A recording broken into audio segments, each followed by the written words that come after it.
O destaque principal do nosso bloco de política traz as informações de Brasília.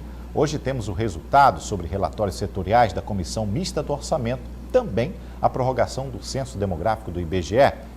Esse aí gera atraso e um problema no repasse a recursos aos municípios.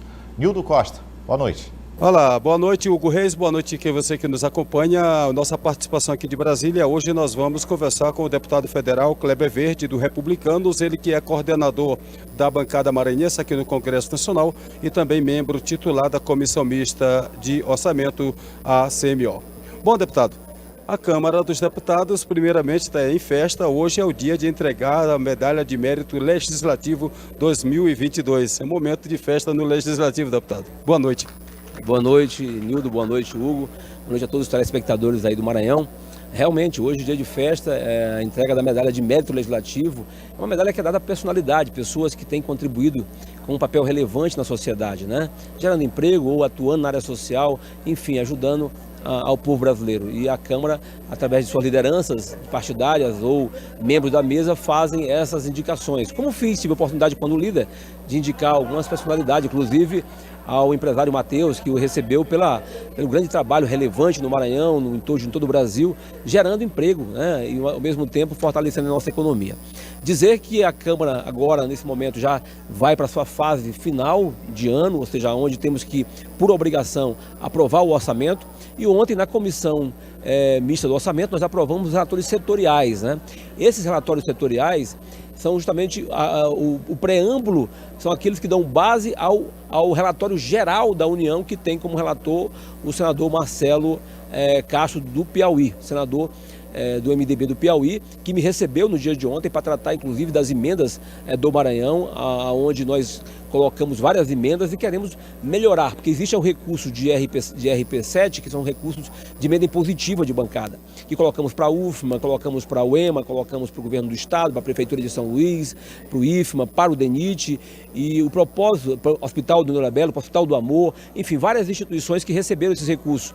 E nós podemos melhorar esse recurso no sentido de ampliar, ou seja, aumentar o volume de recurso enviado para essas instituições, justamente com RP2, que são recursos que, eventualmente, o relator setorial e o relator geral podem, com sobra de recursos, né, ou com recursos disponíveis que podem colocar para outras atividades ou atividades importantes, possam assim fazê-lo. E eu fui buscar justamente a melhoria desses recursos. Por exemplo, o DENIT, conseguimos, através do relator, aumentar em 40 milhões o recurso para a 226, que precisa ser duplicada, né? Inclusive, creio que podemos até ampliar mais.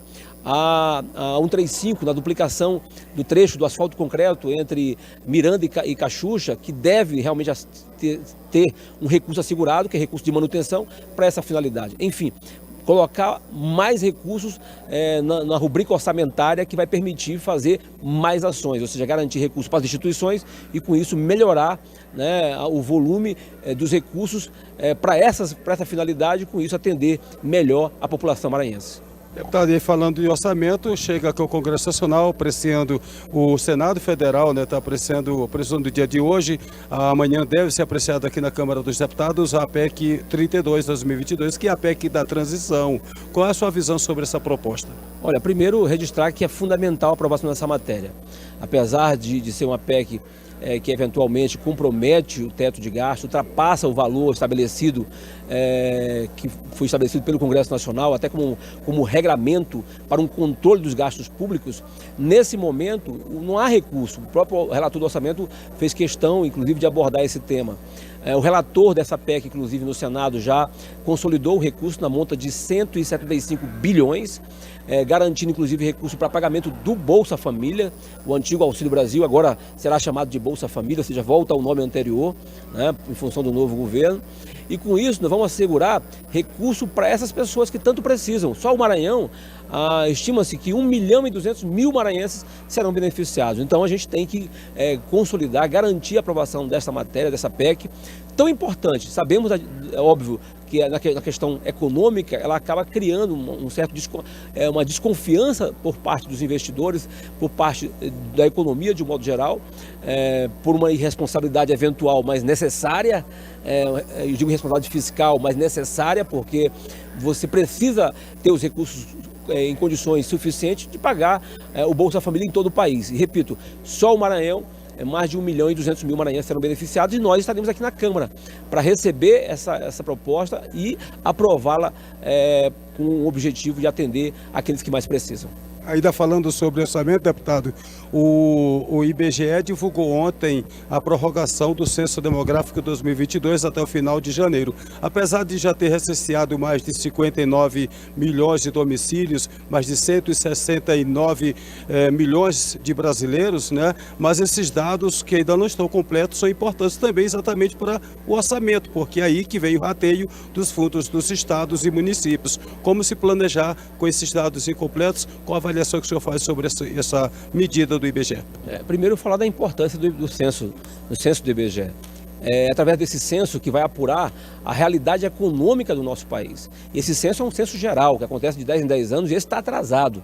Então, ao ser concluído, ele vai, todo o apurado, ele vai servir de base exatamente para que o governo, através dos seus ministérios, com o orçamento já estabelecido, possa definir políticas públicas para o fortalecimento das ações. Por exemplo, vai ser identificado, a falta de saneamento, que é uma coisa muito presente na realidade, infelizmente, da infraestrutura do nosso país, né? Vai ser identificado a questão socioeconômica das famílias brasileiras, né? Vai ser identificado a população idosa, a população infantil, né? Então, tudo isso são dados fundamentais. Quantas pessoas, qual é a população que vive em comunidades rurais, qual é a população que vive em comunidade urbana, para a partir daí você começar a definir as políticas que vão atender especificamente aquela quantidade determinada da população. Por isso é tão importante que nós possamos ter um censo, e esse censo é que vai estabelecer as políticas públicas em benefício do povo brasileiro. Por isso, entendemos, estamos acompanhando com preocupação e queremos, de fato, que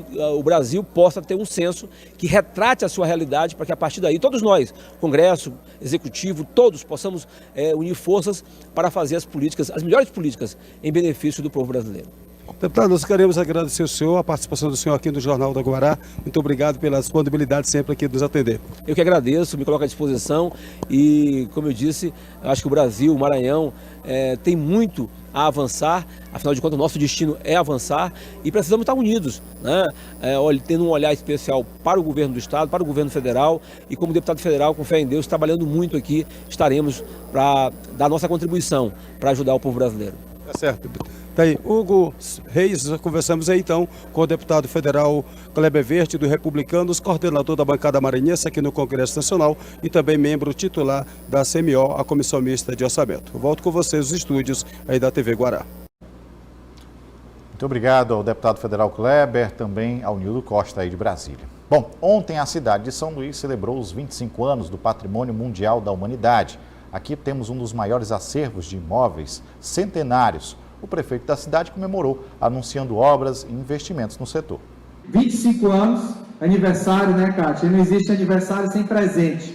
Então eu quero anunciar para vocês aqui 3 presentes que a nossa cidade vai ganhar. O primeiro deles, o Palacete da Rua Formosa, aqui, que a Kátia sabe, nós conseguimos inscrever no programa Resgatando História.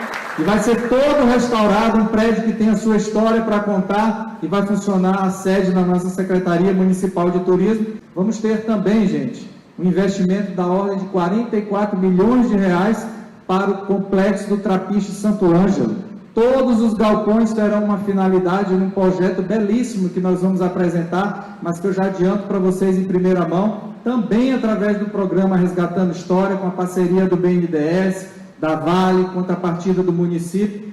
E São Luís vai ganhar o Museu do Azulejo lá na Rua Portugal. O primeiro do Brasil. Bem, ainda com informações da gestão municipal, por meio das redes sociais, a Prefeitura de São Luís anunciou uma assinatura de ordem de serviço, contemplando a saúde animal. Eduardo Braide assinou hoje a ordem de serviço para a construção do primeiro Hospital Municipal Veterinário de São Luís. A construção será na área Itaquibacanga. A capital já aguardava por um equipamento tão importante, diante a necessidade de atendimento de saúde animal. Hora de mais um intervalo. Na volta temos destaque sobre o festejo de Nossa Senhora da Conceição. Eu volto já.